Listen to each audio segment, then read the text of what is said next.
15th of April. Aha, sure. It's my son's birthday. This is Jerry Barrett talking. Today's date is April 15th, 1986. I'm interviewing Bob, or Robert Hunter. Bob. Hunter, in his office in Washington, D.C. Bob, if you would, why don't you tell me what your connection was with Eastern Airlines? From March of 1984 until January of 1986, I was the Director of Internal Communication at Eastern Airlines.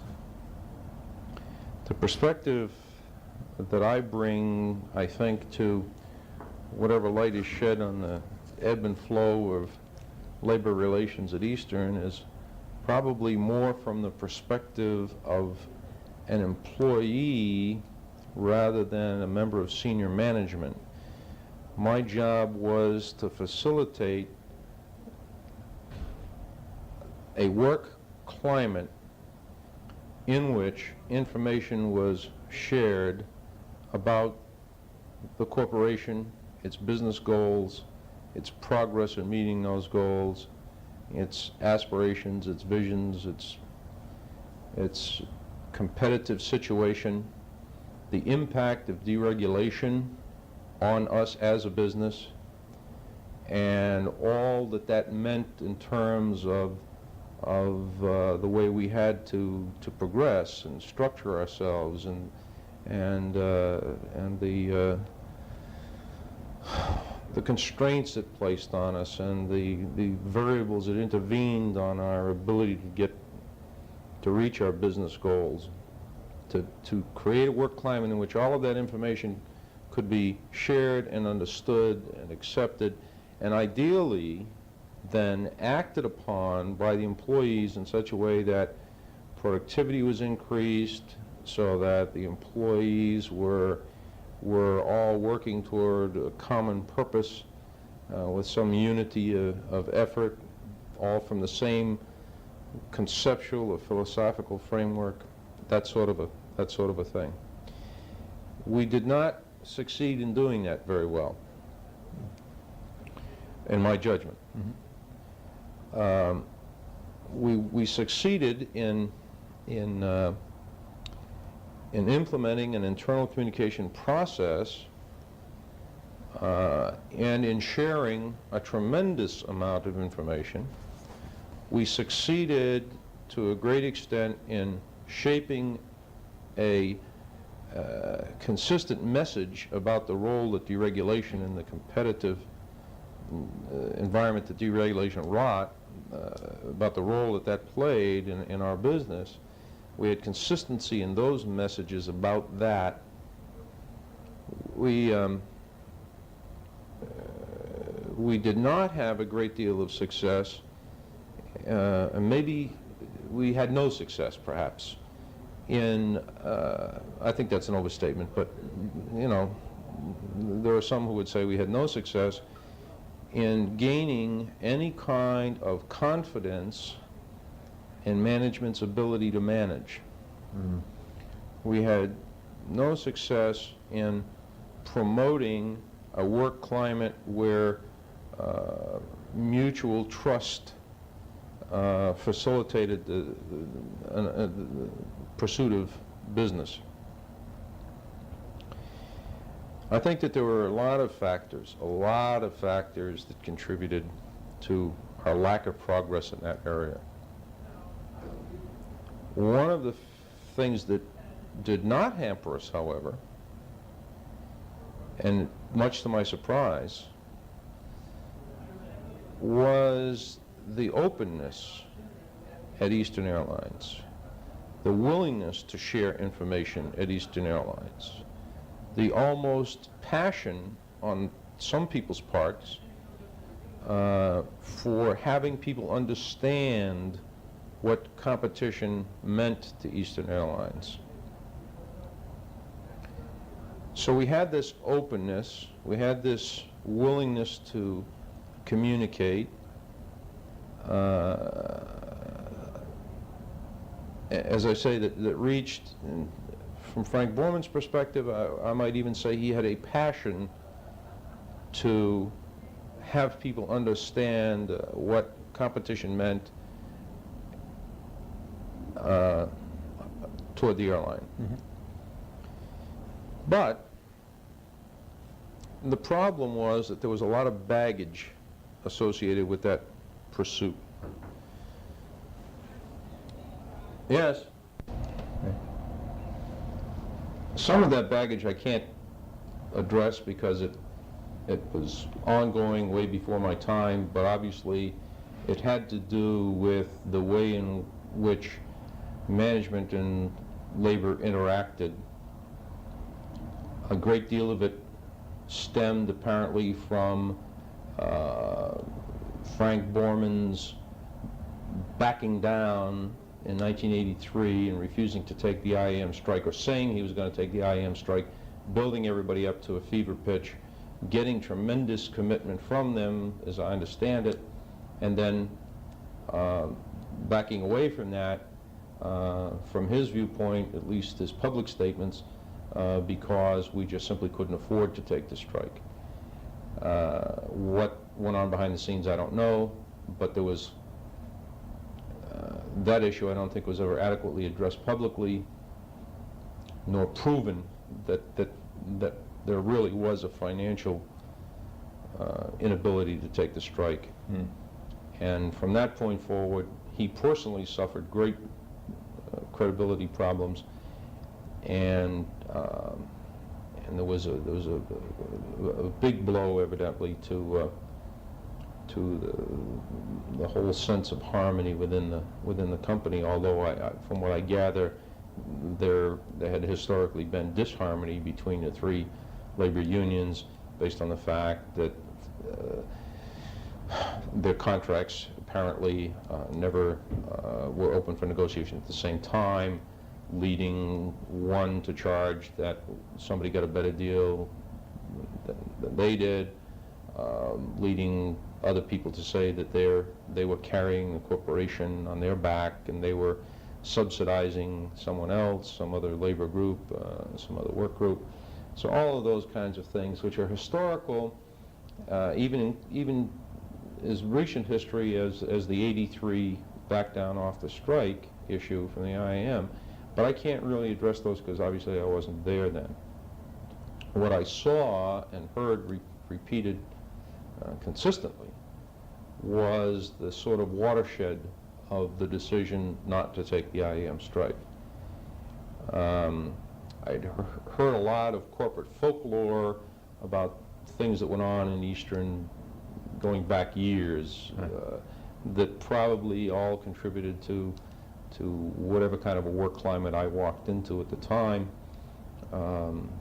Everything from the flamboyance of past presidents to the paternal autocracy of Eddie Rickenbacker, to the consumer's perception of the airline through the We Hate Eastern Airlines Club, the Wheel Club.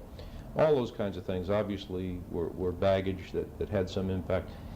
But the truth of the matter is I can't really address those.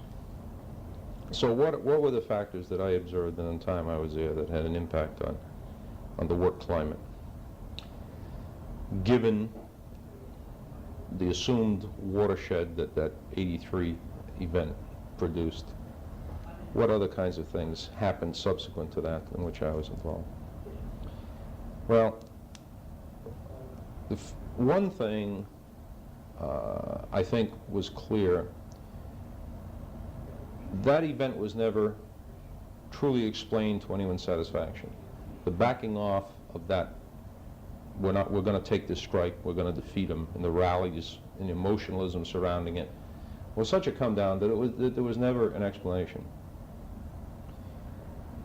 To my knowledge, Frank Borman never really, I heard him on a couple of occasions admit that might have been a mistake, but he really didn't have any choice and so on, but he never really came out and dialogued about that with the employees. Dialogued on many other things, but never came out and never said he was sorry. I heard a lot of employees tell me, if Frank would just admit that he made a mistake, say he was sorry, and press on. I'd never heard or saw that kind of of an explanation as to what happened, or that kind of a. I never saw that kind of dialogue take place.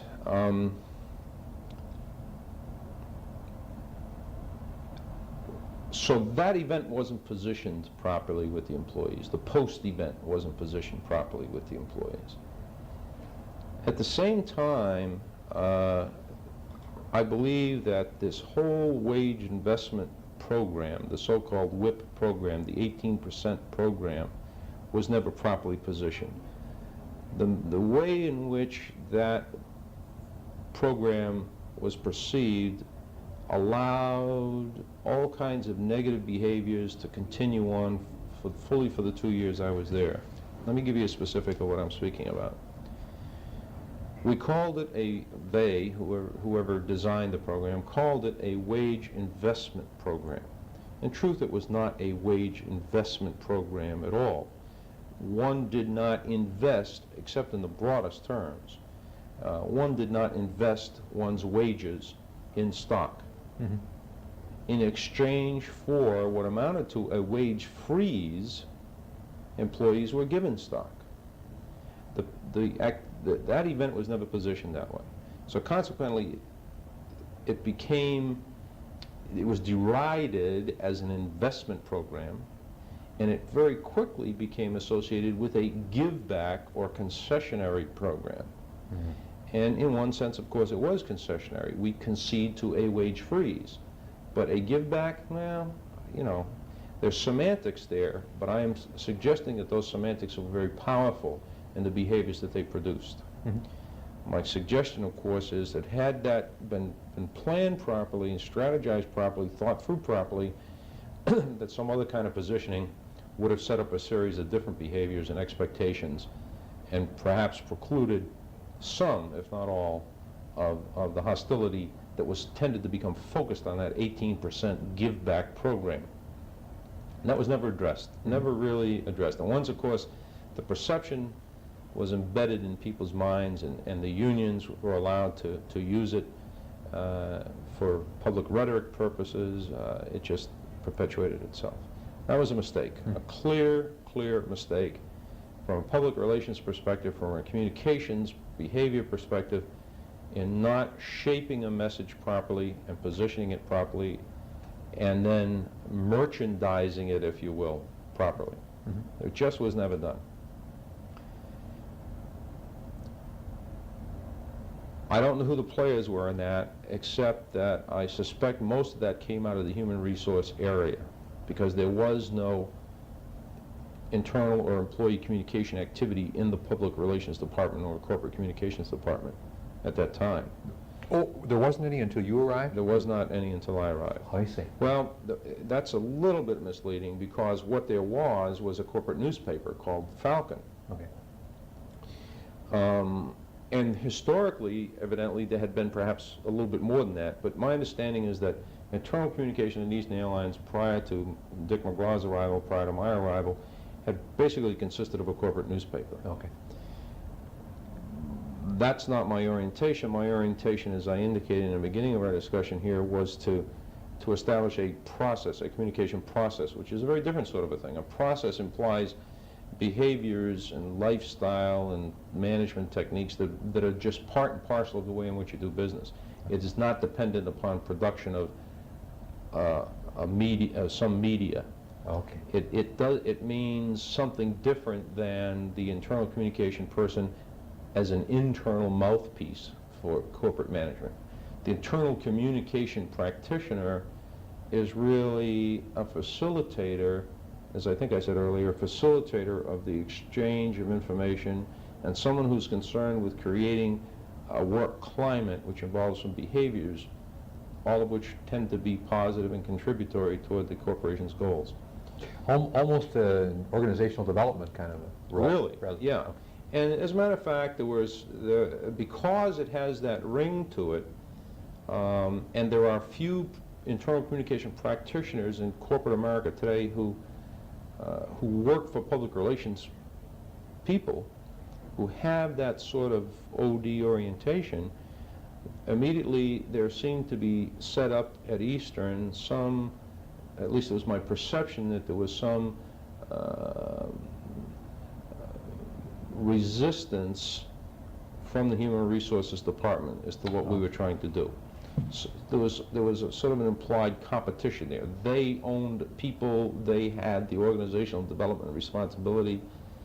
If I or my department wanted to put out change the corporate newspaper, fine, go to it. If you want to put out a publication of some kind, go to it, you can do that. But don't mess with people and behaviors and processes and things of that nature. And that really is the guts of what internal communication is all about. As you know, in some corporations, internal communication is resident in the Public Relations Department, and in others it's resident in the Human Resources Department. Where it's resident in the Public Relations Department in many corporations, it usually devolves to nothing more than a publications activity. Okay. Where it's resident in the Human Resources Department, sometimes it takes on more of an OD orientation. But always there's conflict. I think throughout corporate America, there is conflict between the Human Resources and the Public Relations Departments when that function isn't owned by Human Resources. And we had that, not open conflict, but there were a lot of subtleties there, I think. That, however, I don't think was an overriding problem. I mean, it was there, it was present, it was just an organizational element that existed, but I don't think that really presented a whole hell of a lot of problems, nor do I think it really was an inhibitor in our ability to get the job done.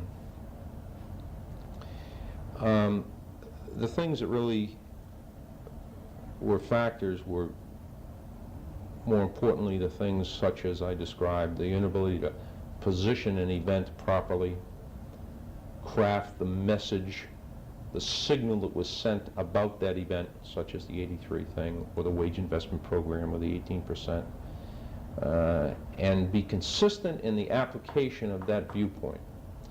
If there was one thing that happened at Eastern Airlines that really was a frustration to me, it was that on the one hand we had people, some of whom had a passion for creating this environment, an ideal vision, if you will, for the kind of environment that would be functional.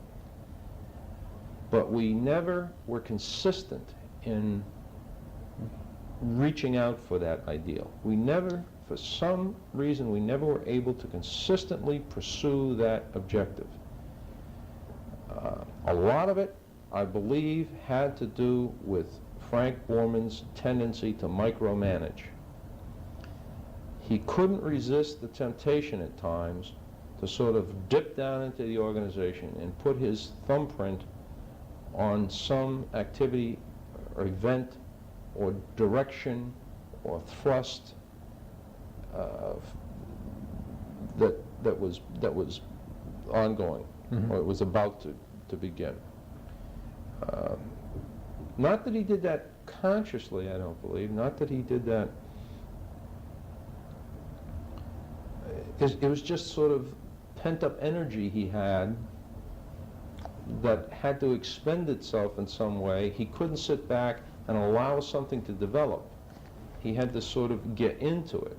And when that happened, he set up a dynamic that in many cases became dysfunctional, because when he wanted to get into it, other people started to get into it and would second guess, and things would kind of just get off course a bit. And there was a lot of ad hocing that went on at Eastern Airlines. Many things that were begun but never completed, or begun and carried on for a while and then sort of faded away. I used to refer to it as the lack of a champion syndrome.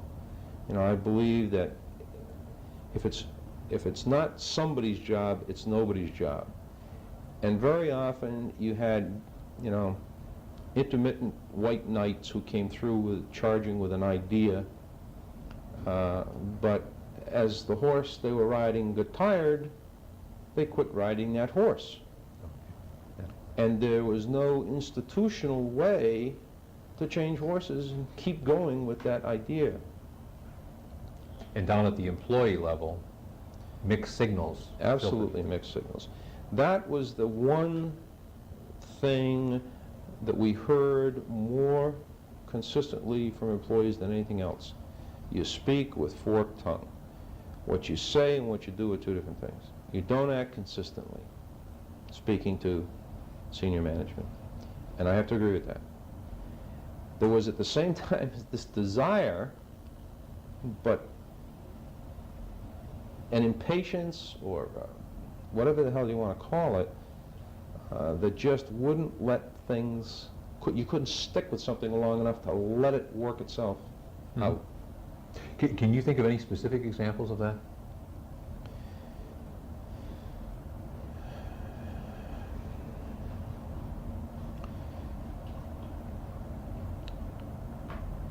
Well, I'll give you a particular example. One time, Frank Borman chewed me out.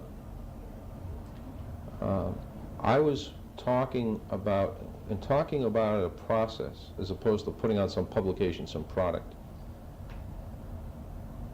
Frank Borman had evidently a simplistic view of what you did. Just get the word out, was the way he would phrase it. Just get the word out. I would say, Frank, it's important to involve the managers in communicating and in having ownership of the responsibility to communicate.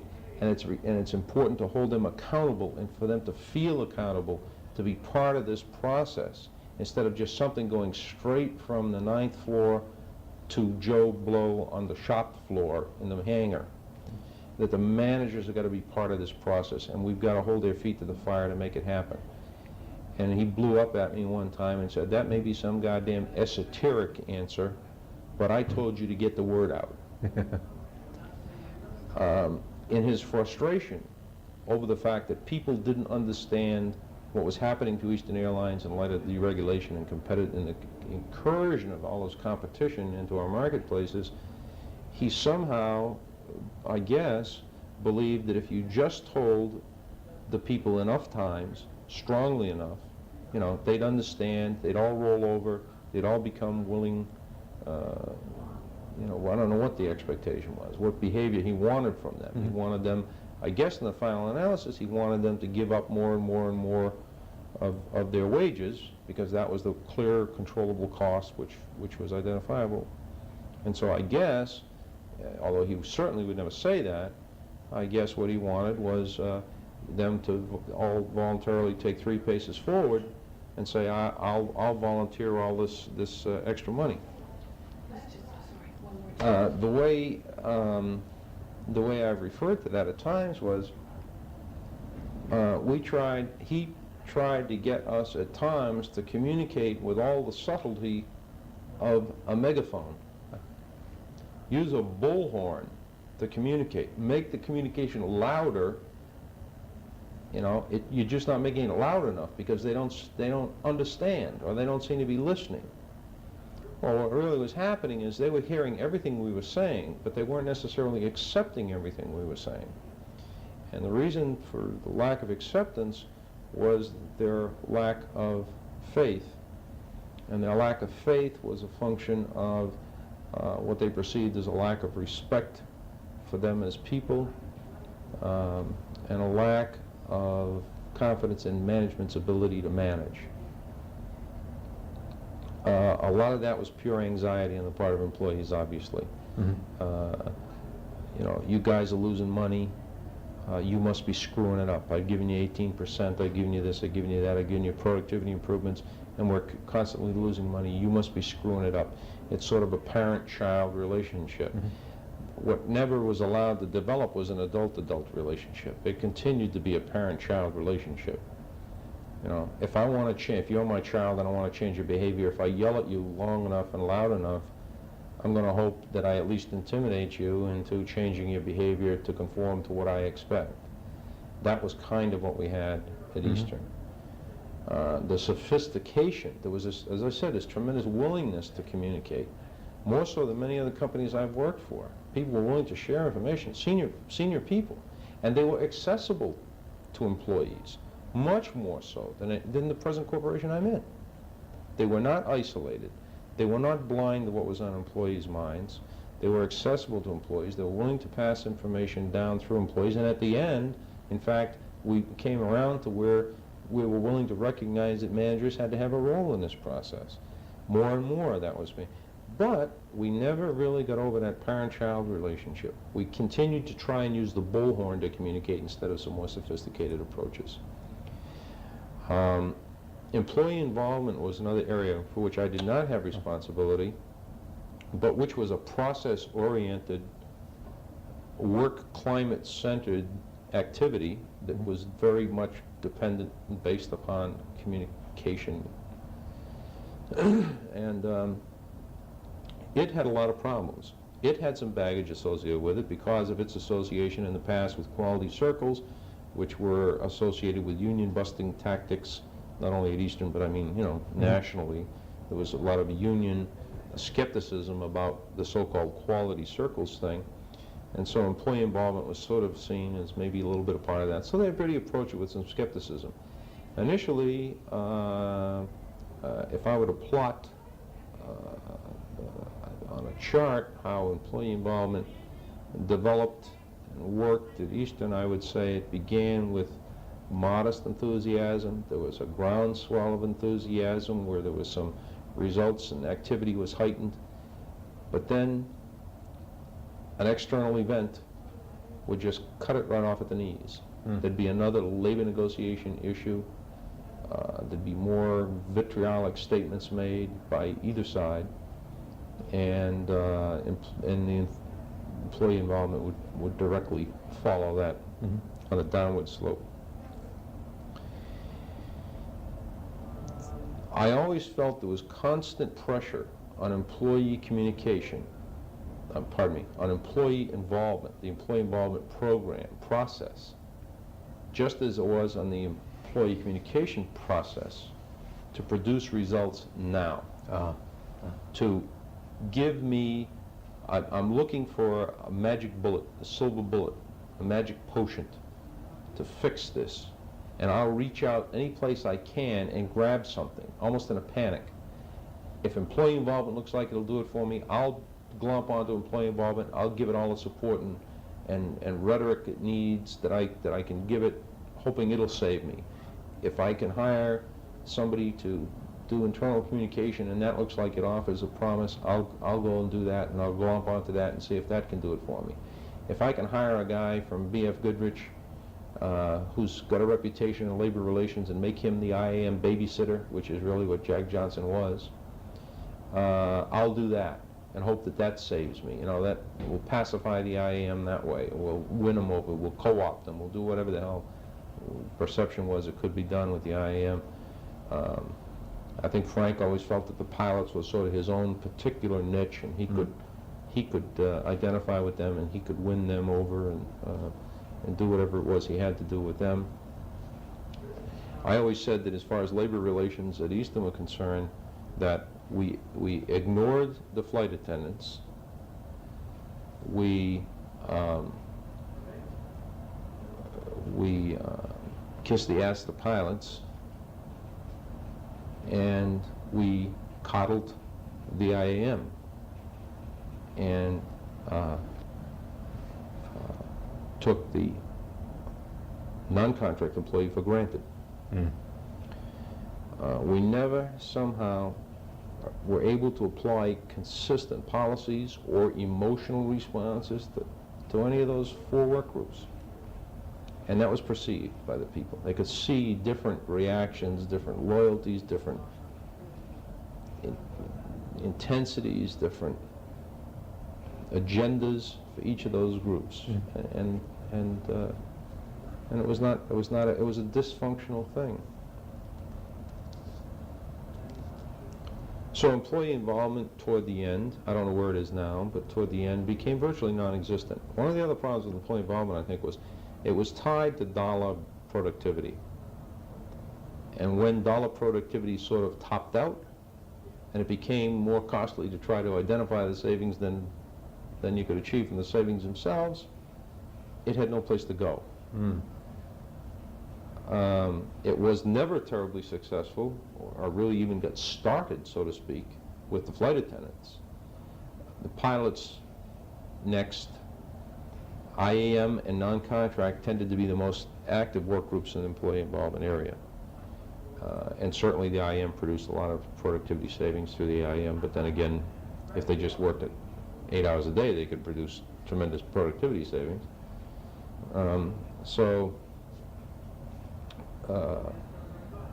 But there was enthusiasm. But then, as I say, because perhaps it was tied to dollars and productivities, in dollars, in terms of dollars, when that sort of topped out and nobody knew how to begin to account for all of that, the marginal kinds of productivity savings, it had no place to go. And so it sort of fell off, and again it lost credit. You know, there was enthusiasm was lost, and that was always tied to the lack of faith in management, their support and their backing, and their inconsistencies, and speaking with forked tongues, and all the rest of that business. So The employee involvement, of course, was in human resources. it was, well, interestingly enough, it wasn't always in humor. When it was, my understanding is, was when it was originally brought on board, when the core group, the outside consultancy that established the process, when it began, it reported to the office of the chairman. Oh. Well, there wasn't an office of the chairman at the time, but it reported, I guess, directly to Frank, you know, on paper anyway. I don't know where it got its day-to-day marching orders. But toward the end, it did report to Human Resources. And that, again, was a perceived change that, again, seemed inconsistent. And it seemed to be regarded as a diminution of its value to the corporation as a process. And, you know, there was a tremendous amount of energy and resources. Again, that was another thing that just could not overcome the hurdle of skepticism and cynicism that existed in a corporation. There was a tremendous amount of resources that were poured into the employee involvement activity. Training for management, off-site meetings by the senior staff 2 and 3 days at a time. But you know, my own personal view is I remain skeptical of the motivation behind what people did. You know, I'm not a humanitarian. I'm not, even though sometimes I tend to talk in humanitarian terms, I'm not really a humanitarian. I think of myself as a bottom-line businessman. But I am not a political bottom-line businessman who does things in a Machiavellian way. And I think that the employee involvement activity or effort was perceived as a little bit Machiavellian on the part of Frank Borman. And, you know, I keep talking about Frank Borman. There were many other members of the senior staff, and he became the lightning rod, of course, for all negative and no positive energies being from the workforce. But I share the view that I think that it was it was an expedient. I don't think anybody really, in spite of all of the dollars and time that was poured into it, I think it was poured into it as in the same manner that one would pour time into a political caucus or into a political campaign or something. I don't know that it was really truly seen as having intrinsic value of its own. One of the things that I had said regarding people's expectations, and again, particularly Frank Borman's expectations, Frank Borman wanted a communication solution to a business problem. He wanted an employee involvement solution to a business problem.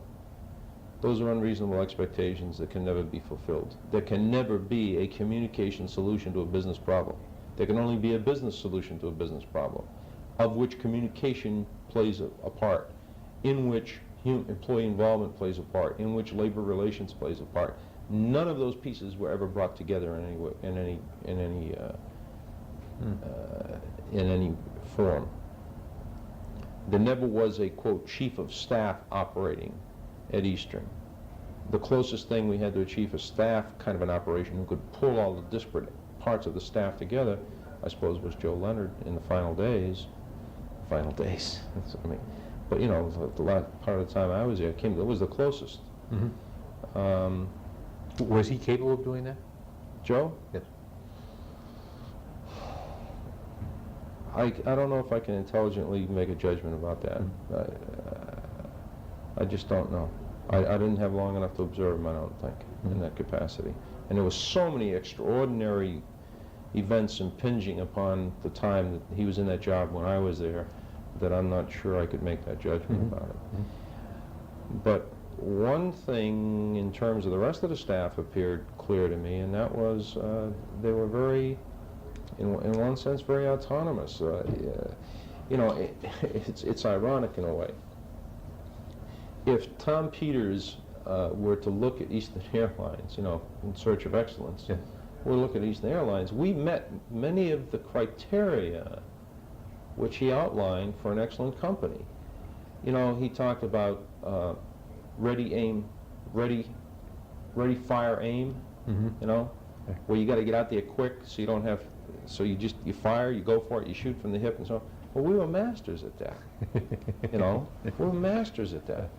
I mean, decisions were made and reversed incredibly fast. We were lean and mean corporation. We had many of the marks of an excellent corporation. They never hung together. They just never came together. But we had, you could go down that list of Tom Peters' 10, I think he lists, marks of an excellent corporation, and Eastern Airlines could probably be judged to have 6 of the 10 or something.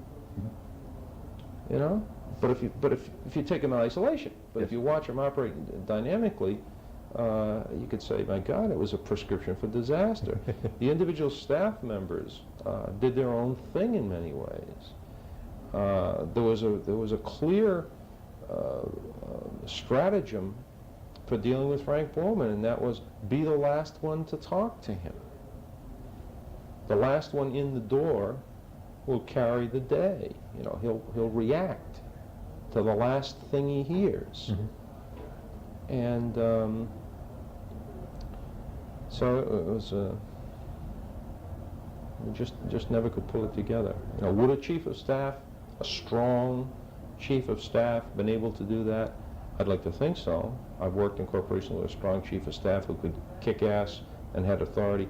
Part of the question, even when Joe came aboard, was Frank going to stay out of it? Was he going to quit micromanaging? Was he going to stay out and let Joe run the company? He did that better toward the end of the time I was there than I ever would have imagined. But how much did he really do it? I don't know. I don't know what went on behind closed doors. But clearly, during the first year and a half I was there, I don't think a chief of staff would have done any good whatsoever, or somebody like that, you know, would have done any good whatsoever. I don't think Frank would have let him do anything. Can you talk a little bit about the specific things that you did to perform your job? Was there opportunity for data collection and contact with employees to get a two-directional dialogue going? Sure, we had a tremendous amount of contact with employees. I tried to liaise with a lot of the employee involvement groups, task forces. The people involved in employee involvement were among those from whom I received a lot of feedback and a lot of, not all, because they had sort of their own agenda and their own viewpoint that wasn't necessarily representative of the entire corporation, but nonetheless they were a group that were vocal and were active and were perceptive, and so I interacted with them extensively. Did that include actually attending their meeting? Oh, yeah. Okay, so you, and at various levels within the employee. Not only that, but employees came to me in tremendous numbers. Wouldn't suggest I was the only one they came to, but it seemed at Eastern that employees were always looking for an ear And they found many. There were many years they could find, including senior management. Many people were up to listening to employees and willing to listen to employees. But anyway, so a lot of people came to me just by virtue of the fact that I was director of internal or employee communication. They came to me and would talk about everything under the sun. Mm-hmm. So there was a lot of interaction with employees. Because of Frank's insistence on getting the word out, we did wind up producing a lot of material, a lot of so-called publications, both print material as well as audiovisual material. We upgraded the newspaper and made it, I believed, for example, that one function the media performs, and probably the only function that social research has clearly demonstrated is consistent, and that is that media sets agendas. It doesn't necessarily sway opinions. Mm-hmm. It doesn't change opinion, but it does set agenda. And so I was concerned that what media we produced, because I knew Frank was banging on the desk to get the word out, and to him getting the word out was print something or publish something or film something and get it around to people. We had to satisfy that need, and it was a legitimate need too, by the way. I mean, I'm not suggesting that you can get by without having media. But one of the objectives I had for the media was that it be agenda setting. We knew what the agenda was. The agenda was competition. What competition meant now and in the future for Eastern Airlines, and what Eastern Airlines had to do to meet competition, both in terms of using its assets, deploying its resources, and controlling its costs.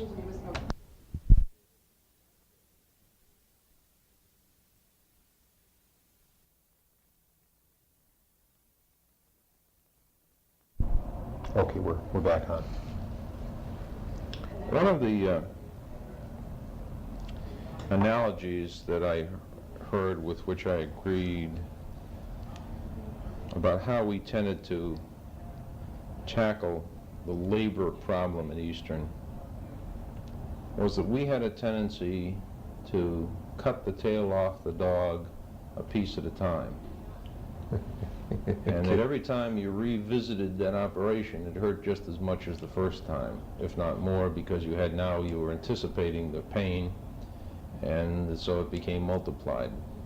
If not physically, certainly psychologically, instead of chopping the tail off the dog all at once. We never seemed to be able to find a strategy or settle on one or carry one through that we had settled on that would chop that tail off all at once. Whatever the fix was, we never seemed to belly up to the bar and have the guts to stay at that bar long enough to get what we needed. Mm-hmm. So we kept going back to the well. At least the perception was it kept going back to the well, and it hurt more and more every time, and we exacerbated the situation more and more every time. I think what would have alleviated that problem would have been a comprehensive labor strategy. Again, this is an area I'm not really qualified to comment on, except perhaps, as I said in the beginning, as an employee who also perceived things. Mm-hmm. The perception was we just never had a coordinated, consistent labor strategy. Now, obviously we had strategies, plural. Mm-hmm. This is what we're going to do this time with the IAM and this time with the pilots and so forth. But in terms of tying it all together, looking at it in a multi-year effort, I'm totally unaware of any such strategy of that kind. Mm-hmm. I'm very aware of strategies in terms of negotiating strategies and what we did case-by-case basis, but in terms of something comprehensive, my perception is, we never either grasped how to do that. I think there is an intuitive sense of the need to do it, but my perception is that we never had a grasp of how to do it. Mm-hmm. And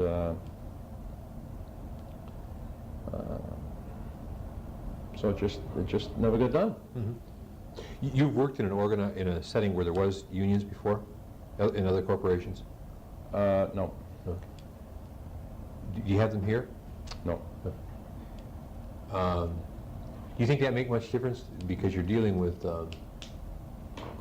did that make your job more complicated? I mean, Dealing with because unions? You got three very distinct unions, and then a whole non-contract group as well. Made the job different. I don't really know that it made it any more difficult. Mhm. The lack of any comprehensive approach to labor made it difficult to be consistent in the message you were sending, obviously. Any kind of a long-term look, the absence of a long-term look, made it difficult to craft messages that were believable and consistent. Mm-hmm. So in that regard, it was difficult. And the fact that, as I said earlier, that all of the contracts were on different phases, I mean, they opened at different times, made, I'm sure, the formulation of such a strategy as I'm suggesting was needed, difficult to come up with. Did you find it a great distinction between each of the four categories of employees in terms of your job? Were the machinists more cynical, the pilots more sophisticated? Yeah, each had their own personality. In some instances, you could argue that the employees were not employees of Eastern Airlines. They were employees of their union. And at times you'd get that impression more clearly than in other times. There clearly was an underlying thread of corporate identity, airline identity, and Eastern Airlines identity each employee had, but on an issue basis, it seems as though they were employees of their union as opposed to an employee of the airline. Mm-hmm. Well, how about the non-contract? Did they identify more closely with the corporation? Yes. Uh-huh. Yeah. My perception and all the feedback I had, yeah, there was more identity with the corporation, more loyalty, more willingness to sacrifice on the part of the non-contract than on the part of the contract employees. How about could you separate out the group that would be in the supervisory category, the first line supervisor on up through managers in the? That happened to be a population that I think we never addressed adequately. We were not really any different, I think, than much of corporate America. If you look at what has been written in the literature about middle management in corporate America today, generally you get the picture that middle management has been disenfranchised, that they suffer from a high anxiety, that pay and compensation, fairness, equity issues have not adequately been addressed. And the anxiety is obviously comes about from the phenomena we see going on now of downsizing corporations and divestitures, and the people who tend to get cut out are the middle management people in those corporate activities. So we had that same sort of situation in Eastern Airlines. There were pay, equity, fairness issues. On the personnel side, there were career pathing issues. On the personnel side, there was a lot of rhetoric, and I'm not qualified to say whether it was more than rhetoric, about local management being overtaxed in what was expected of them. And again, I just don't know whether that was accurate or not, but it was sure a vocal, I mean, you couldn't be in that corporation very long without hearing the stories about how people in the field were really overtaxed, the management people in the field were overtaxed. What we never really got a handle on was how to enfranchise those people. We never got a handle on how to empower them as part of the team. You know, as I said earlier, my primary emphasis when I first got there my focus, my primary strategy was to involve them in the communication process such that they felt a true ownership of the process and felt accountability for its success. We never achieved that. One of the reasons was Borman kept saying, get the word out, and to him, at least on 2 occasions when he chewed me out for bringing it up, that was some esoteric solution. His words, esoteric solution. We did involve them. I mean, we gradually started to turn that around a little bit. We had quarterly management meetings. We did some communications aimed directly at managers in order to try and give them a leg up on information, because information is power, and we wanted to, as I say, enfranchise them with some informational power. But they were not skilled in two-stepping that information to their employees. So there was a gap between management and employees in that sense. They weren't a credible source of information to employees because employees felt the managers did not know what was going on, and there was a lot of truth in that. Where they did have information, and we tried giving them more as time went on, they weren't skilled or inclined to share it themselves. We did nothing about training them to do that I'm aware of anyway. And they so they weren't skilled or inclined to do it, and there was nothing in the system that made them accountable for doing it. You know, such as an employee performance or evaluation system that insisted that their role in that process was measurable and accountable and evaluative. The systems weren't tied together either, in a sense. That's right. I mean, the personnel function with the... Personnel function was I thought, very disparate, very loosey-goosey. It didn't hang together. You had administrators, people who were the equivalent of accountant number crunchers, who saw that certain mechanical things took place. You know, forms were properly filled out for employees, or benefits were administered, or pay was. But I became aware of some personnel planning kinds of things that were attempted, and I suppose that's why people such as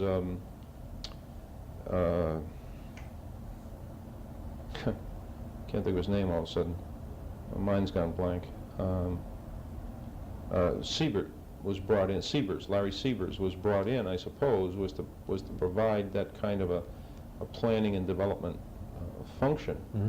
I didn't see, however, any effective results from that. Clearly, Jack Johnson's role was singular. Babysit the IAM. Obviously, he played a larger role in that, but I mean, it seems as though his total mindset, attention, demands on his time, emotional strength was all in the direction of the IAM. What is your background, Bob? Are you a writer? Are you a PR sort of guy in that sense, or yeah, I spent by way of training and education. Well, I've spent the last 20 years working in public relations. My educational background is in behavioral sciences, and I'm a career military officer. Okay.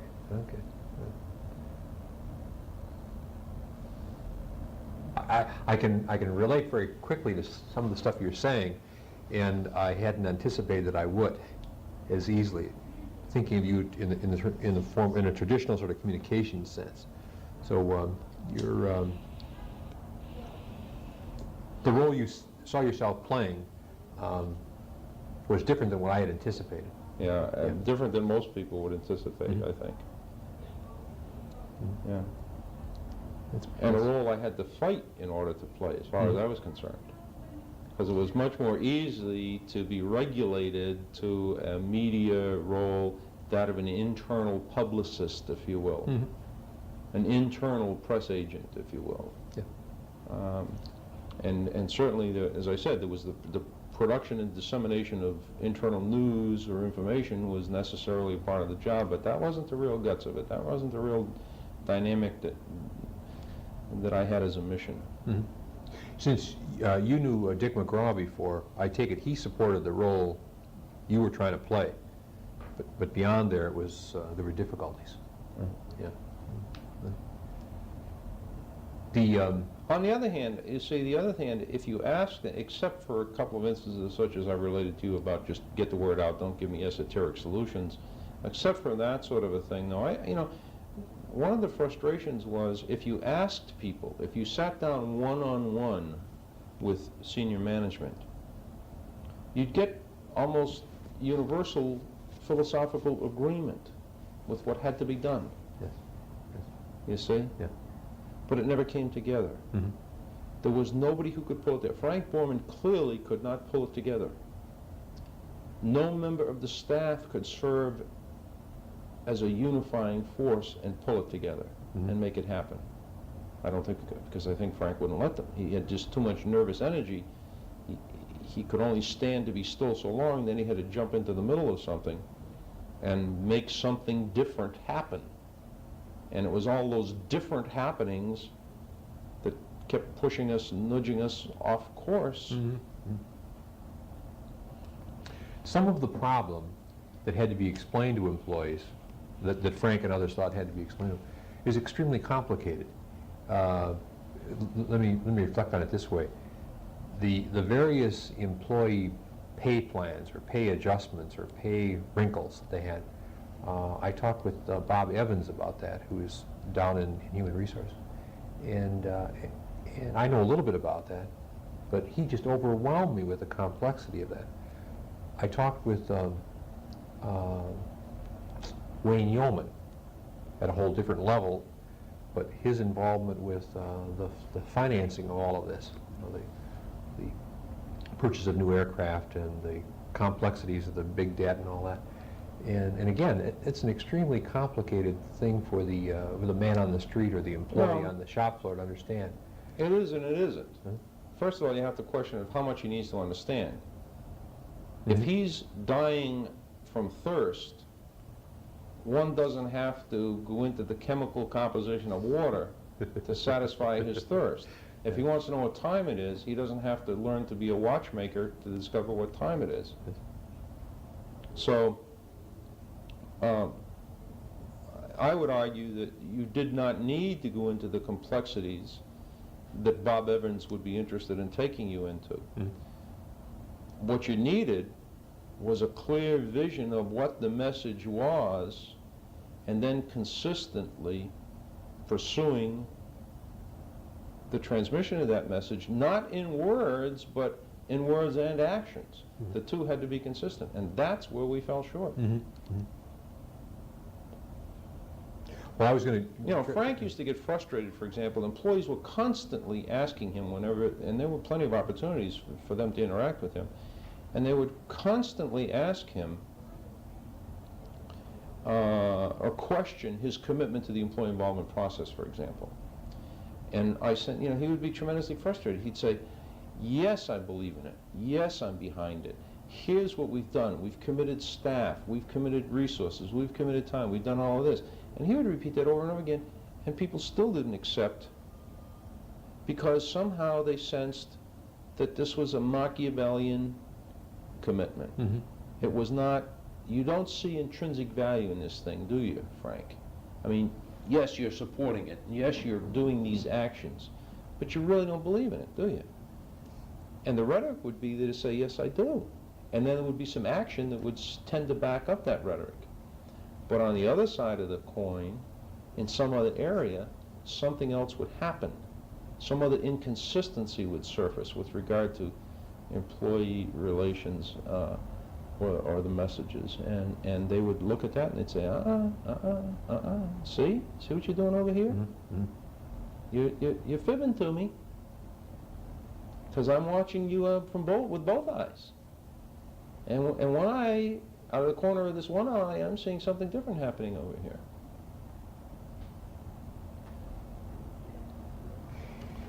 It's almost as if trust is a I'm taking off Bart's calling the wires. Okay. Okay? Any, I was just starting to kind of pose a thought here that trust is a real fragile commodity, and easier destroyed than built. And something fouled it up there, and as you know, sort of a charmingly interpersonal character as Frank Borman can be, he was not able to overcome that. no, he was not. And from what you were saying, he'd be asked the same question repeatedly, and there still was a feeling that that what he was saying was different than what he was behaving or what he really thought. Yep. And a part of that is, you know, the so what of what I just said is, for you, that's what you were working against. Yeah. Because you were trying to establish communications, and the best communication, of course, would be based on a level of trust, which never seemed to make it. Yeah.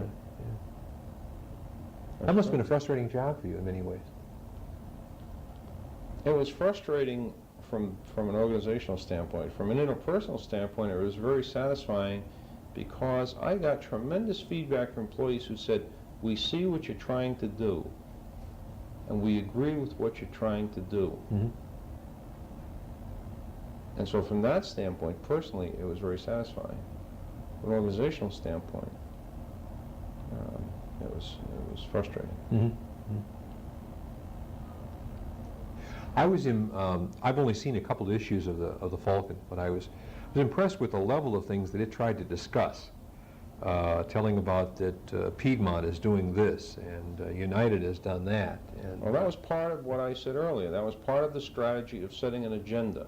We had several agenda that we hoped to achieve or to set through Falcon.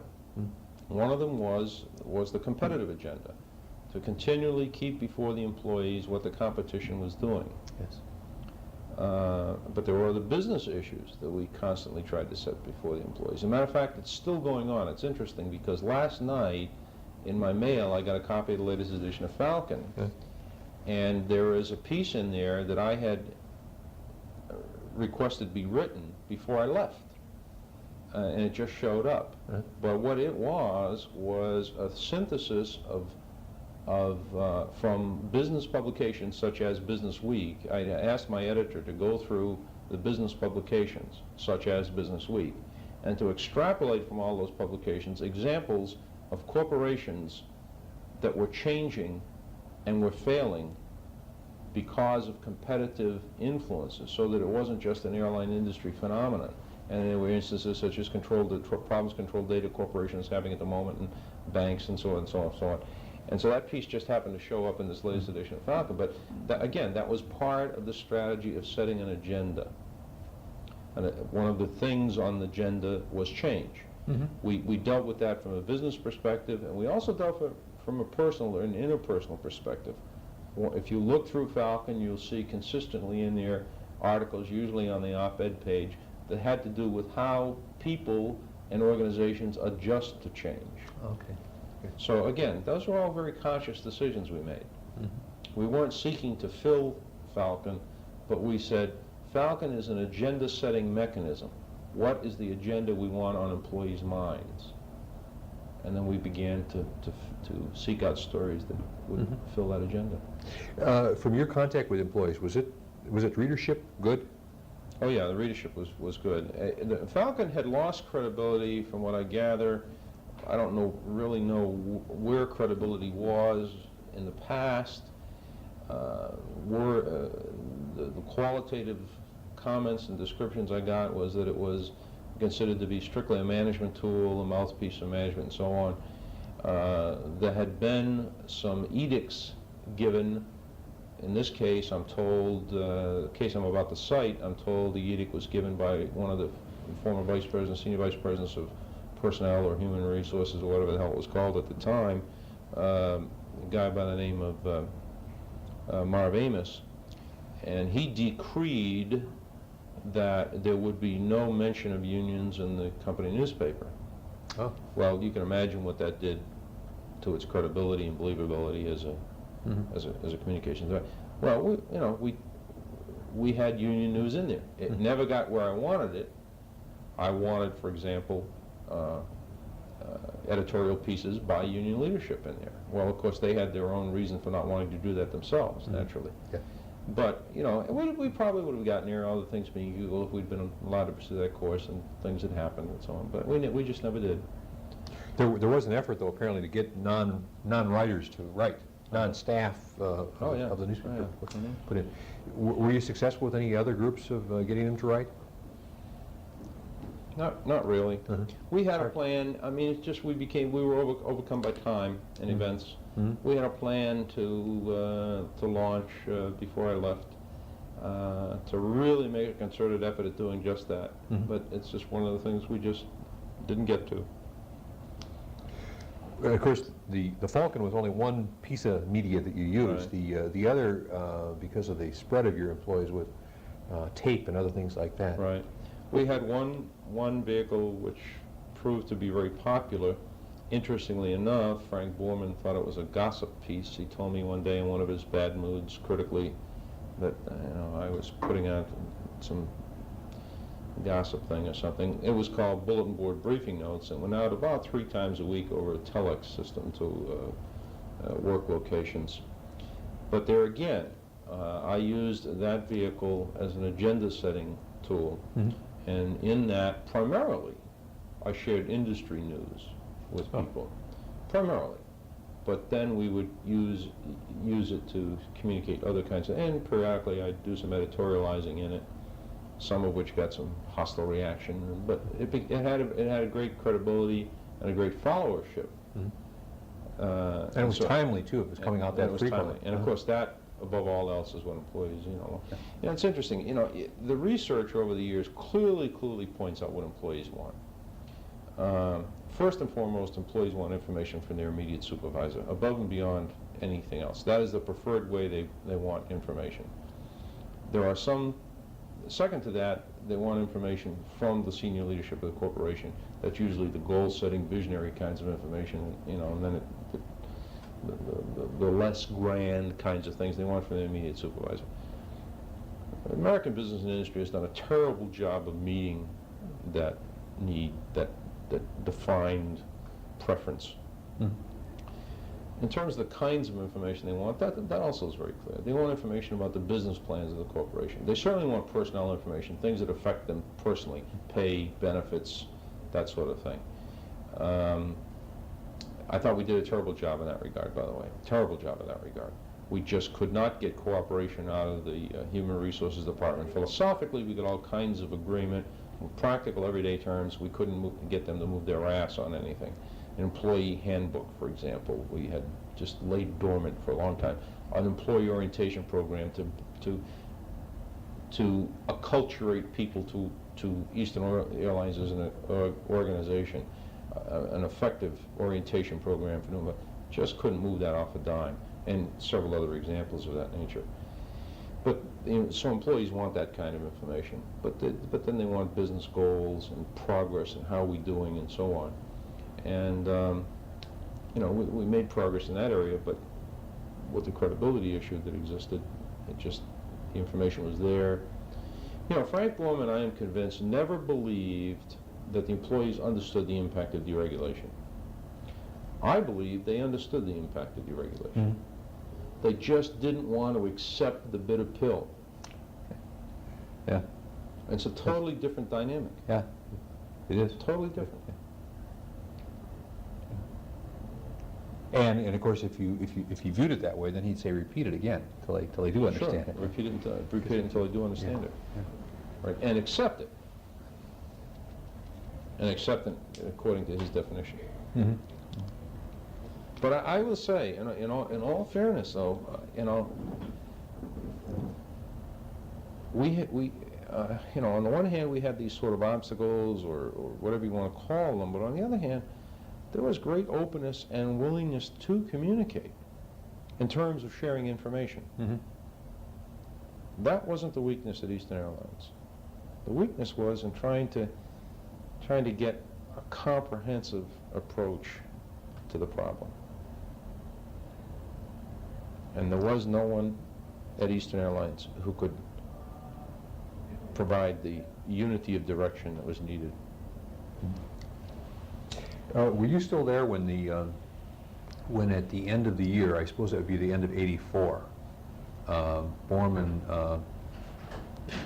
I was starting to ask you, Borman, after trying to get, there was the question of snapback, you know, the wages were supposed to go back to what they had been reduced from, and he unilaterally decided that they would not, okay, and then later had to restore that. Is that the kind of thing that you're talking about that would sort of prove to employees that he really wasn't into involvement? He was authoritarian, or whatever the word would be. Is that the kind of big thing? Yeah, that's one of the kinds of things. You know, let me tell you about that. We did we at Eastern Airlines, the management of Eastern Airlines, bears a great deal of responsibility and I would almost use the word shame for not doing a better job of positioning things like that. We would wait till the very last minute, till the end of the year. Mm-hmm. Now, usually the driving force behind this happened to be the human resources people, Jack Johnson. Everything pegged off of what will this do with labor relations kinds of issues. And consequently, they seemed to carry the day over anybody else's recommendations. We for our part, Dick McGraw, myself, through Dick, provided counsel that said, you know, don't be abrupt, don't wait until the last minute, you know, mm-hmm. Don't go back on what the expectation is, or don't fulfill the expectation. If the expectation is a negative one, they're going to expect, you know. We were constantly ignored, down to and including the way in which some communications were worded that went out to employees. We weren't the craftsmen of those messages. Our expertise didn't carry the day in the way in which those messages were worded. Mm-hmm. Typically now I'm speaking of letters that were sent out, or memos or letters that were sent out to employees on such issues as the snapback. Okay. That might be written by the lawyers, for example. Well, lawyers, interestingly enough, I don't believe the lawyers really got involved in any of that. Huh. Interestingly enough, at Eastern Airlines, the lawyers played a very proper role, and that indicates a bias on my part by that statement. But, you know, the lawyers, I give high marks to the lawyers at Eastern Airlines. Mm-hmm. I give very poor marks to human resources people in that regard. Mm-hmm. They were usually the people whose counsel was followed. Mm-hmm. Mm-hmm. And I think, tragically, incorrectly at times. Mm-hmm. Almost because they were in a position of being too reactive to the union position. Yeah. Yeah.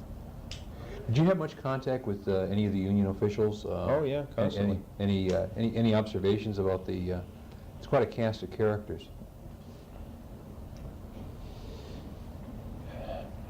Personally, I liked all three of them.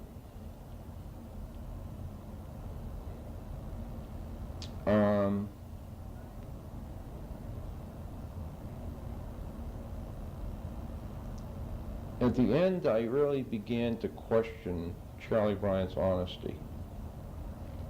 Initially, I thought Charlie Bryant was an honest and straightforward guy, obviously representing his special interest as one might expect him to. Mm-hmm. Then toward the end of my time there, I began to wonder just how honest he was.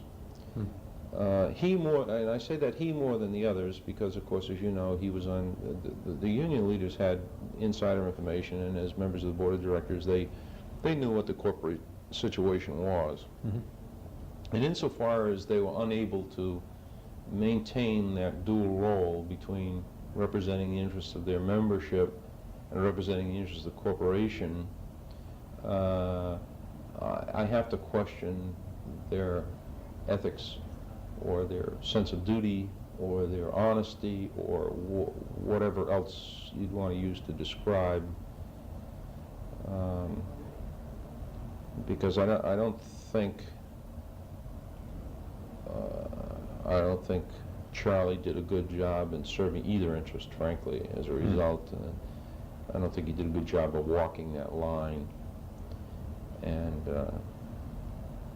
he was ill prepared to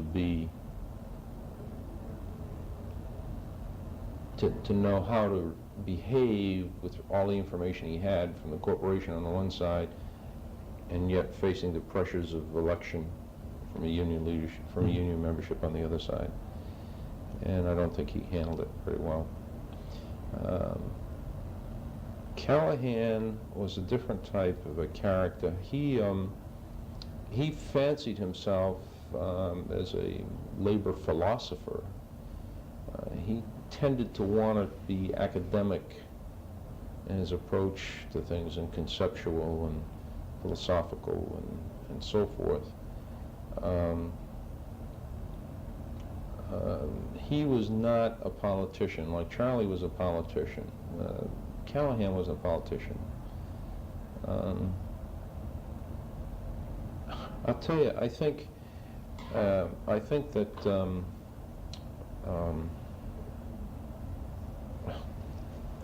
also my mind's gone blank here. The output.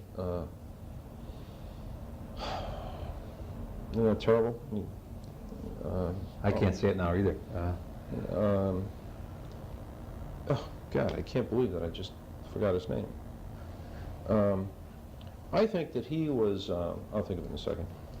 I think that he was a working stiff. I mean, he was a pilot who thought as a pilot. Mm-hmm. And secondarily, I mean, he happened to be in the position, you know, of being of union leadership, but he took his marching orders from the MEC and you know, and so on. But he was more. I mean, unionism, I suppose, in one sense, is all a brotherhood in that regard. But he was sort of part of a different fraternity. I mean, there was the union brotherhood, if you will, but there was also the comradeship of pilots. Oh, okay. And that was a unique, I think, labor situation. And so he was really a working pilot who happened to be in a leadership position in the. Callahan, of course, also was a working flight attendant, but I think he identified more as a union leader. And Bryant clearly identified himself as a union leader, even though he was a mechanic by trade. But Larry Schulte was the guy's name I couldn't remember. But Larry was, first and foremost, a pilot who happened to be a union leader. The others were union leaders who happened to be or come from whatever trade or craft or profession they were in. I liked all three of them, but as I say, particularly with Charlie toward the end, I just questioned his honesty and his ability and his skill at ethically representing. He's certainly capable of communicating with the public and with his members. Well, you know, I'll tell you something, and this is a cynical thing for me to say, and obviously a simplistic thing for me to say, but I've often said, you know, the easiest communication job in the world is that of a blue-collar union leader. Because all I have to do is be a rabble-rouser. I mean, all you have to do is appeal to emotion and take a negative us versus them attitude, and you're effective. I mean, the most effective communicators I don't know if this is historically, it'd be interesting to do this, this is historically accurate, but who have roused people in crowds have all taken offensive positions. Mm-hmm. Not the latest being Muammar Gaddafi. I mean, not that I'm making any comparisons, but if let me stir people up against something, it's much easier to do than it is to stir them up for something. Yes. That seems accurate to me. I mean, historically, yeah. So the great,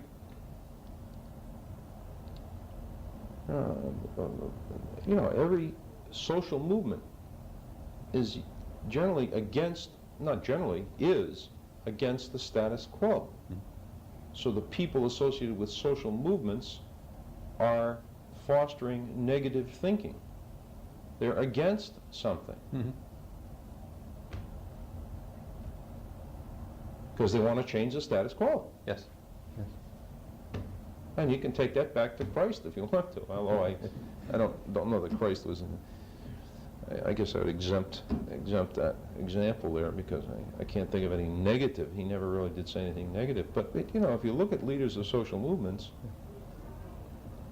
civil rights leaders, abolitionists, temperance. I mean, think of all the social movements throughout history, or political movements. The Democrats are opposed to something the Republicans are. Republicans are opposed to something the Democrats. And it's opposition that, it's negativism, that stirs people up. And whoever you've got, if they're already of that mindset, you have an easy job to communicate with them. Mm-hmm. So I would not give Charlie Barrett high marks for being a great communicator. Were you able to observe what Bill Usry's role was? Peripherally.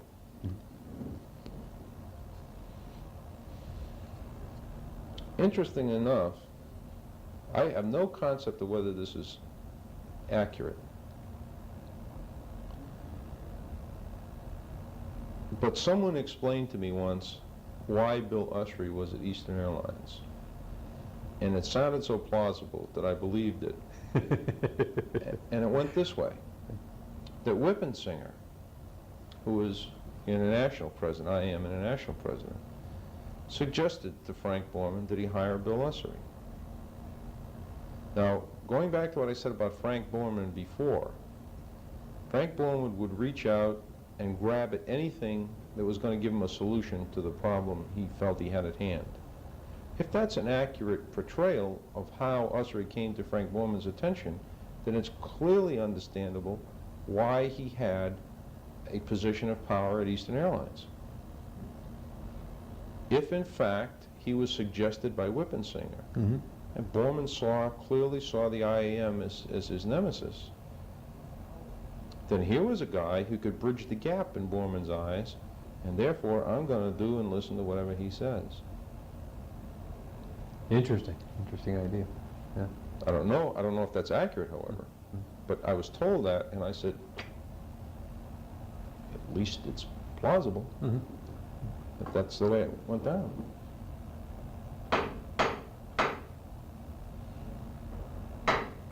Well, I've about run out of questions and probably run out of your time also.